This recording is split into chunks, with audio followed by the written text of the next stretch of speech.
Hi, welcome back to the channel. Normally, I make videos that are aimed more towards those that are on the cusp, if not just into retirement, and that is not what today is. This video is aimed more at the Gen Zs, those that are in their early to mid 20s, and this is my plea to you to start investing for your own future as early as possible. We're going to jump into a number of spreadsheets here, and I hope that by the end of it, you are convinced that the urgency to start early is very, very real. Let's get started.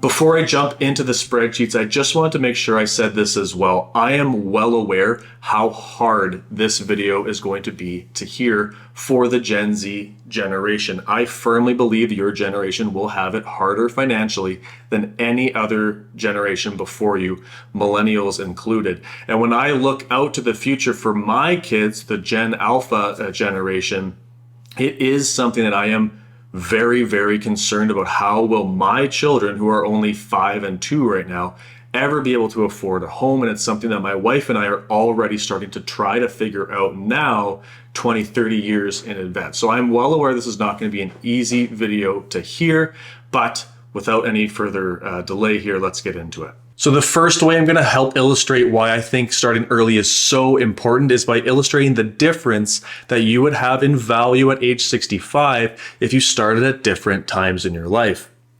So across the top here, I have someone starting on their 20th birthday versus 25, 30, 35, etc. And then on the side here, I have the age. So this would be if you started at age 20 and it was your 21st birthday, assuming you invest $500 a month, 6% rate of return, you'd have $6,167.78. And so then I have the same the chart for every single different starting age. And if we scroll down to where it's age 65, here's where you're going to start to see the difference. And I'm going to go further into it in the next several tabs. But look at this. If you start at 20, you invest $500 a month, which I am well aware will not be easy. You get 6%. That's very doable. I think, in fact, that's quite conservative over a long time period if you're well invested. You'll have $1,377,996. Whereas if you waited just a mere 10 years to age 30, you'd only have $712,000 and change.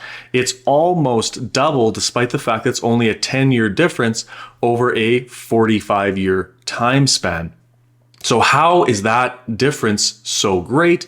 That is really the pounding of compound interest. And we're going to go into the specifics of compound interest a little bit later when I isolate some of the numbers. But before I go into that any further, let's start by looking at this. I found this really interesting. So this is a summary of the age 65 values from the previous chart.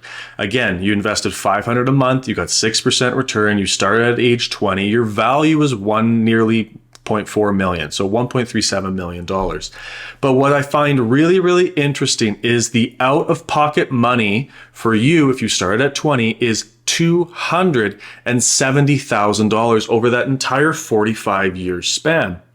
Meaning that for every $1 that you put into the investment, there is currently $5.10 there.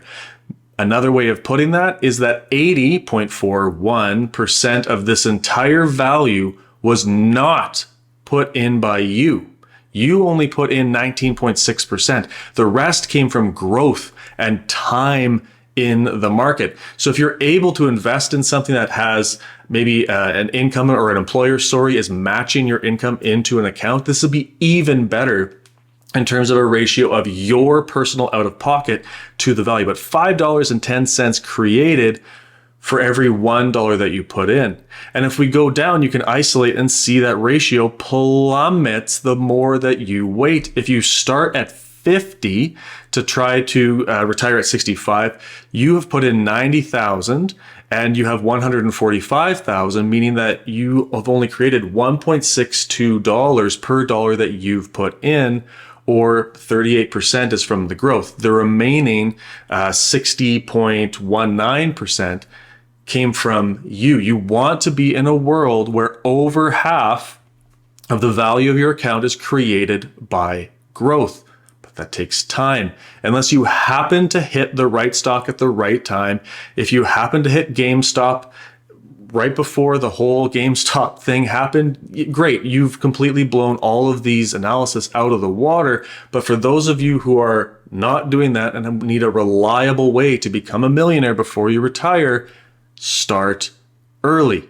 I said earlier I would come back to the idea of compound interest, and that's what this spreadsheet is here. What this does is it follows just the first $500 contribution that you put into your investment.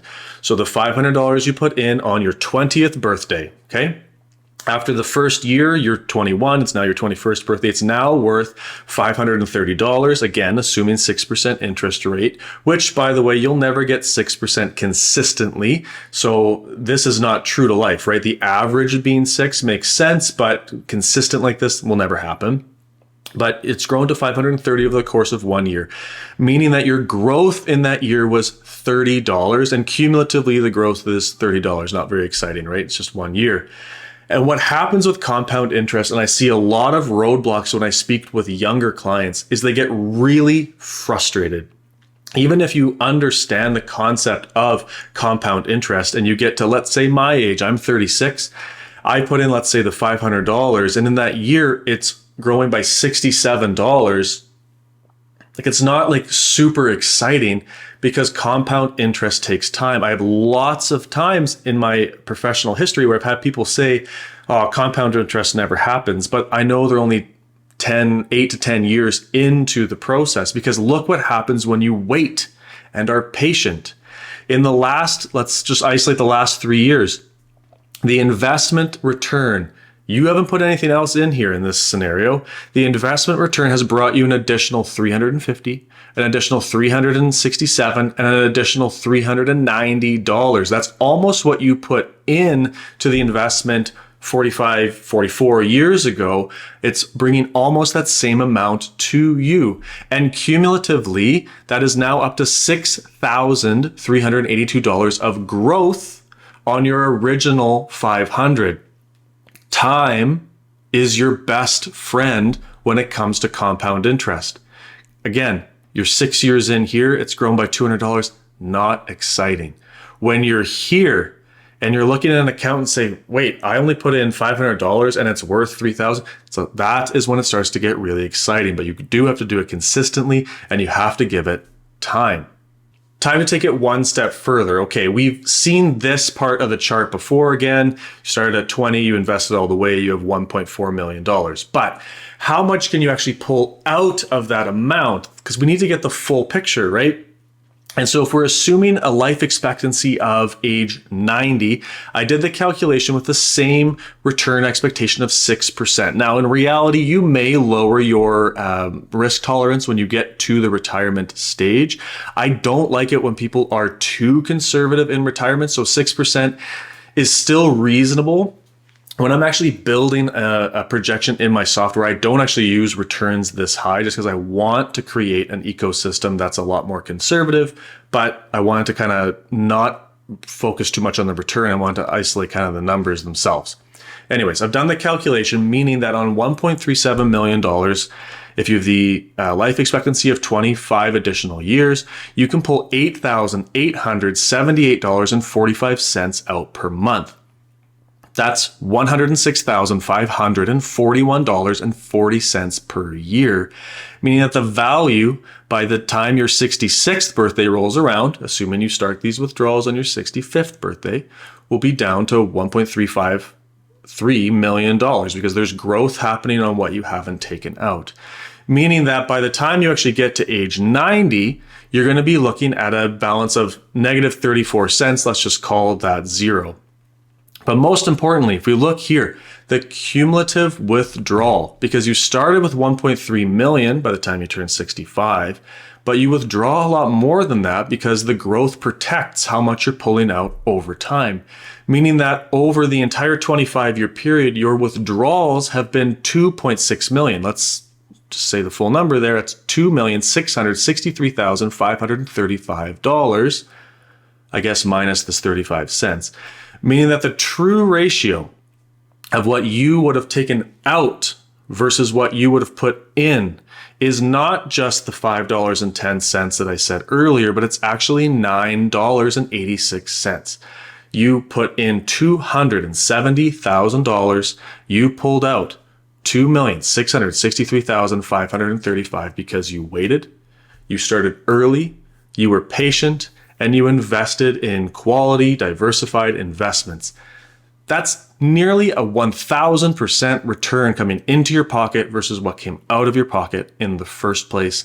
That's a huge, huge win. Let's also just look at the shape of this, the visualization of this, right? So you've probably seen a version of the compound interest chart before where it really slopes up towards the end. And again, in this stage, I have a lot of people who are really frustrated. Compound interest doesn't work. It'll never work. It's not true. You just haven't given enough time, because here's when it's really steep and climbing. But what people don't talk about with compound interest is the flip side. When you're into retirement, it's hard to tell from this chart. This is a limited chart, I'm well aware, but this is not a straight line down.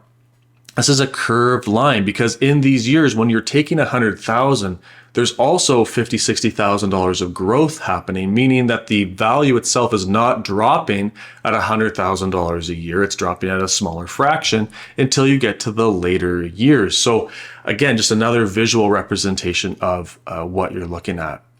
One last chart just to kind of drive the point home.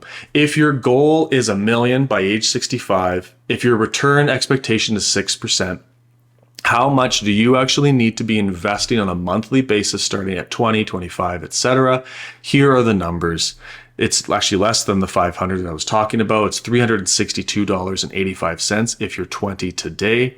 But if you wait, let's say to 50, you need to be investing $3,438.58. I'll tell you, I've been in this industry for 11 years. There's not a lot of people that can do that. That is a very, very difficult task to ask. So again, the earlier you can start, the better. So if you learned something today, please feel free to leave that in the comments below. Give a thumbs up for the YouTube algorithm. If it's time for me to review your financial plan, there'll be a link in the description as well that will come directly to me. Until next time, keep planning.